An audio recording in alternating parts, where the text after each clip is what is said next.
Good morning. It is 8:37 a.m. on Saturday, August 15th, 2020. I'm Christiana Ellis and I just got up. This is 5 more minutes. So I actually felt like first, let me clarify. After recording my video yesterday, I did manage to go back to sleep and get another 3 hours or so of sleep, and definitely felt better after doing that.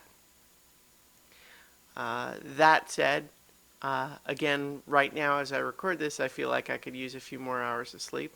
Might try again to go back to bed, but I woke up, I had to take Rocket outside, and then I sort of tried to get back to sleep, and it just didn't seem like it was happening. So, might just need a nap later this afternoon or something.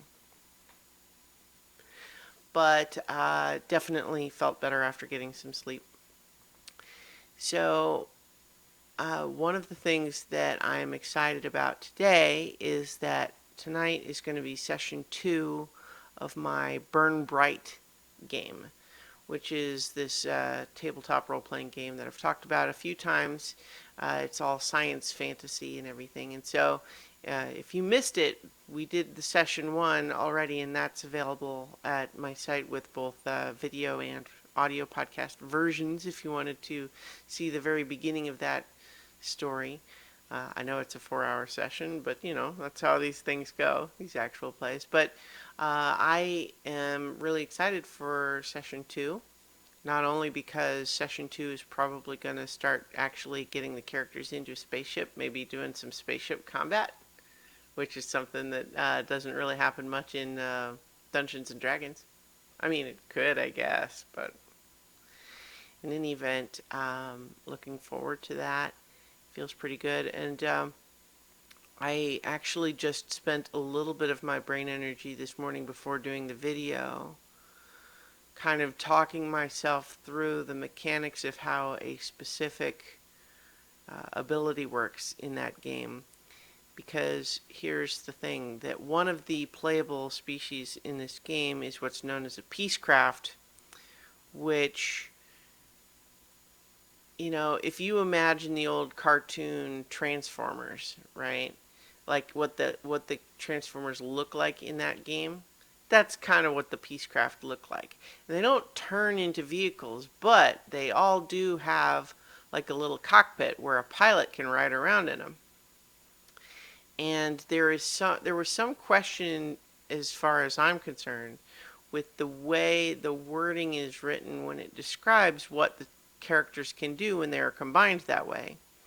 And one of the features didn't feel like it made a lot of sense to me, and I was trying to make sure if I was just misunderstanding it or not.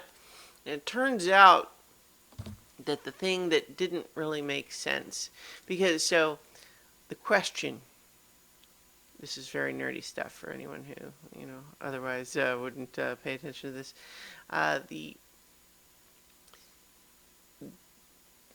The question is, because this little cockpit has sort of pilot controls, it does make sense for the Piececraft character that if they have a pilot in there, that the pilot can sort of drive them around, right? That makes sense.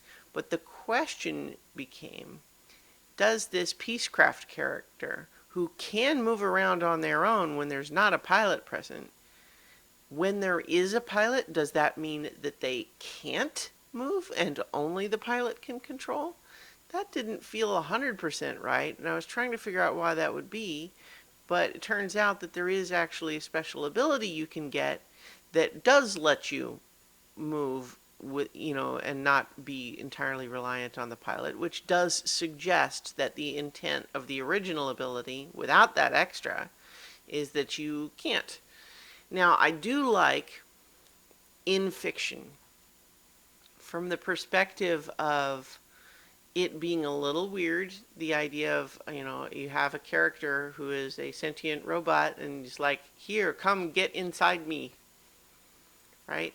That's sort of, it's the sort of thing where you could be concerned about situations in game where people could be made uncomfortable by any situation where a combination of that type was unwanted by either party, right? But I do like that the fiction, like the mechanics pretty much make it clear that either party can end the combination if they want to, right? So neither the Piececraft nor the pilot are forced to maintain the combination, which I think is good just for the fiction. But yeah, so these are the sorts of nerdy things that you have to kind of understand how to interpret if you want to run a game like this. And so I've been thinking about that this morning. In any event, I'll go ahead and leave it there.